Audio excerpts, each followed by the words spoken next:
Okay, let's dive into a really fundamental challenge in text generation. It's about how computers create language that sounds natural, flows word after word. Right, but also doing that quickly. That's the tricky part. It really is. You've basically got two main camps, Yep. historically speaking, On one hand, you have auto-regressive models, think GPT, Llama. They're generally great at capturing that natural sequential feel. because they build text token by token, left to right, just like we might read or write. Correct.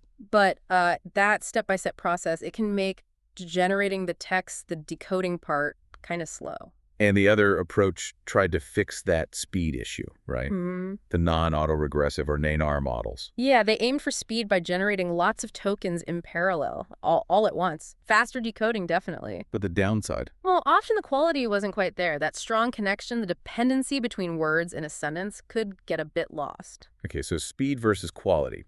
Now, diffusion models have entered the scene. They've done amazing things with images, They really have. And researchers started thinking, how can we use these for text?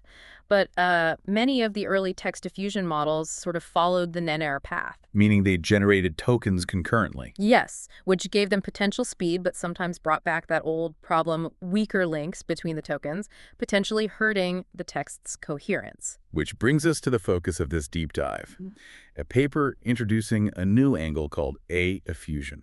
Our goal here is to unpack this paper. How does AR-Diffusion try to, well, get the best of both worlds, combining that AR-like quality with diffusion model approaches? What makes it tick?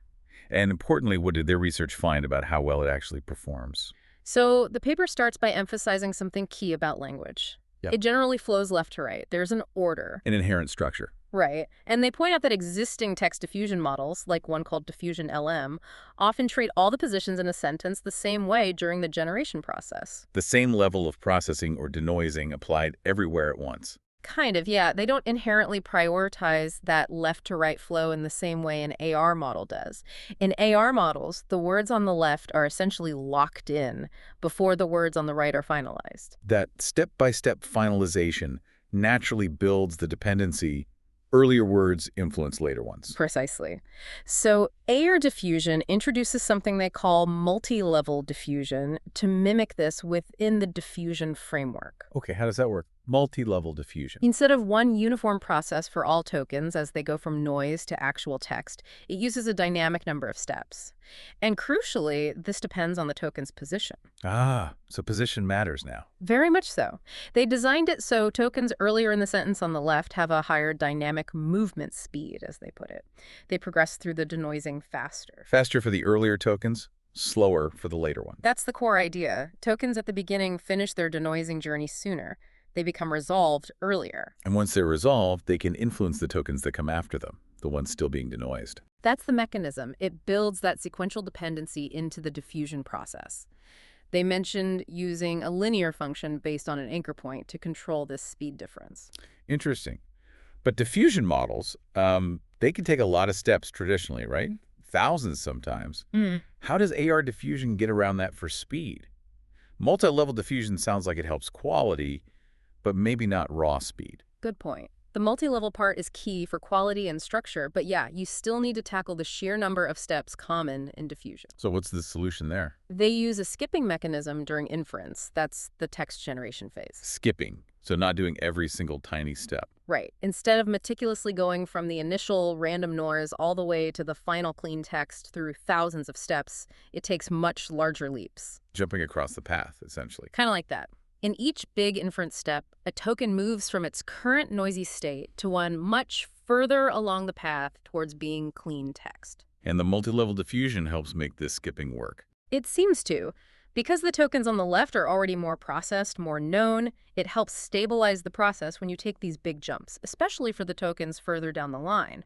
The model uses its prediction of the final clean text at each step to guide this jump. Okay, so the combination is dynamic denoising based on position for structure and quality, and this skipping mechanism for speed.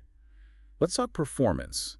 How did it actually do in their tests? They ran it through several standard NLP tasks. Text summarization was one, using datasets called XSUM and CNN Day Mail. And machine translation. Yep, IWSLT 2014, German to English and English to German, and also common sense generation using a dataset called CommonGen. Okay, what were the results like for summarization? On both XSUM and CNN Daily Mail, they reported that AR-Diffusion performed better than existing NAR and semi-NAR methods they compared against. Better than the parallel generation approaches. How about against other diffusion models for text? It showed clear improvements over models like Genie, according to the results, and interestingly, when compared to standard AR transformer models. The traditional high-quality one. Yes.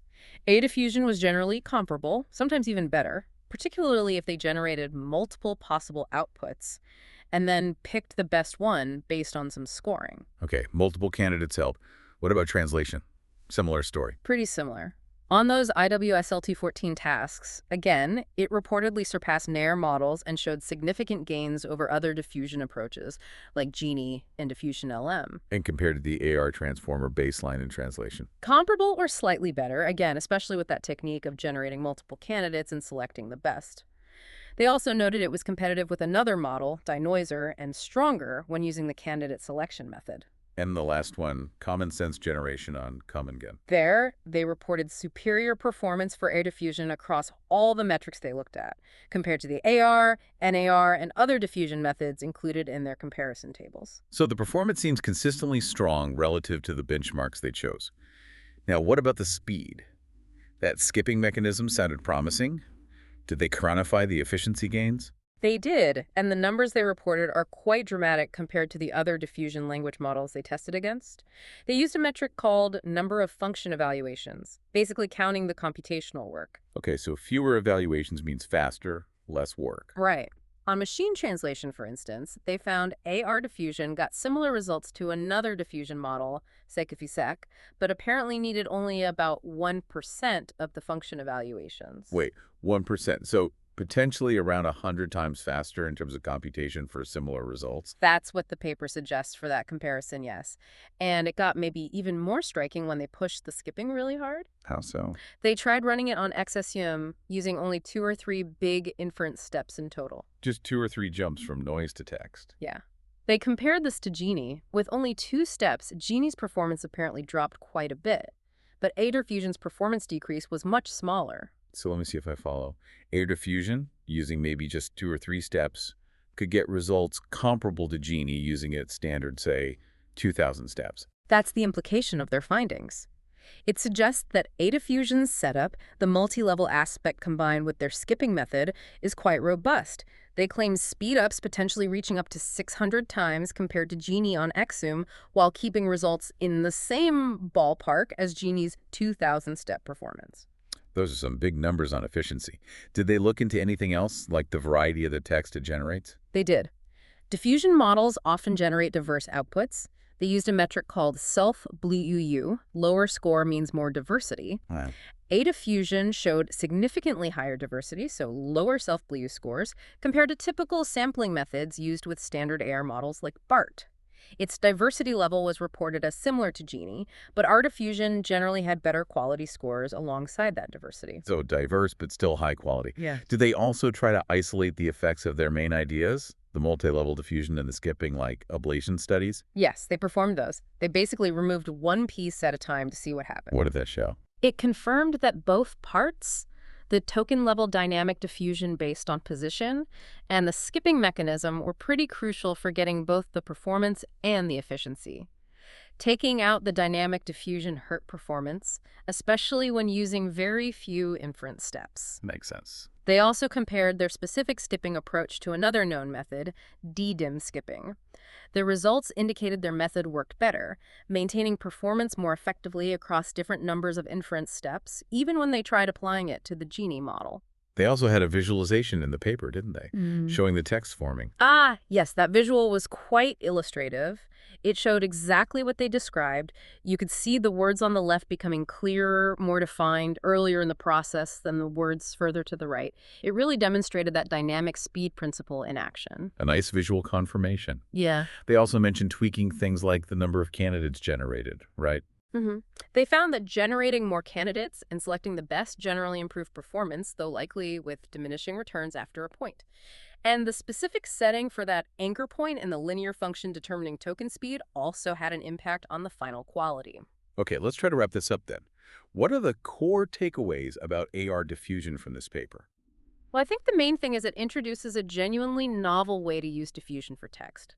It manages to build in that crucial sequential dependency of language using this dynamic, position-aware denoising process. And it combines that quality-focused mechanism with an aggressive skipping technique during generation to achieve potentially huge speedups compared to other text diffusion models they benchmarked against. The experiment suggests it really works, showing performance that's better than those other diffusion models and often comparable or even superior to standard AR transformers on several key tasks: summarization, translation, common sense generation. While being potentially 100 to 600 times faster than the other diffusion models cited in terms of computation needed. Plus, the analysis showed it maintains high diversity, similar to other diffusion models but better than AR models, and confirmed that its key components, the multi-level diffusion and the skipping, are both essential contributors. Right. Now, there was that point you mentioned earlier about achieving the absolute top performance reported in some cases. Ah, yes. The paper does note that getting the very best scores sometimes involved generating a large number of candidate sentences, maybe up to 500, and then picking the best one using a separate scoring method. And generating 500 candidates obviously takes more time and computation than generating just one. It definitely adds computational overhead to the overall process, even if generating each candidate is individually fast. So that leaves you, the listener, with something interesting to think about as these diffusion models for text evolve. How will researchers navigate this? There's the push for the absolute highest possible quality, which might mean generating many options and selecting the best. But there's also the constant drive for the fastest possible generation, getting a really good result with minimal delay in computation. Where will the balance lie? That seems like a key question moving forward.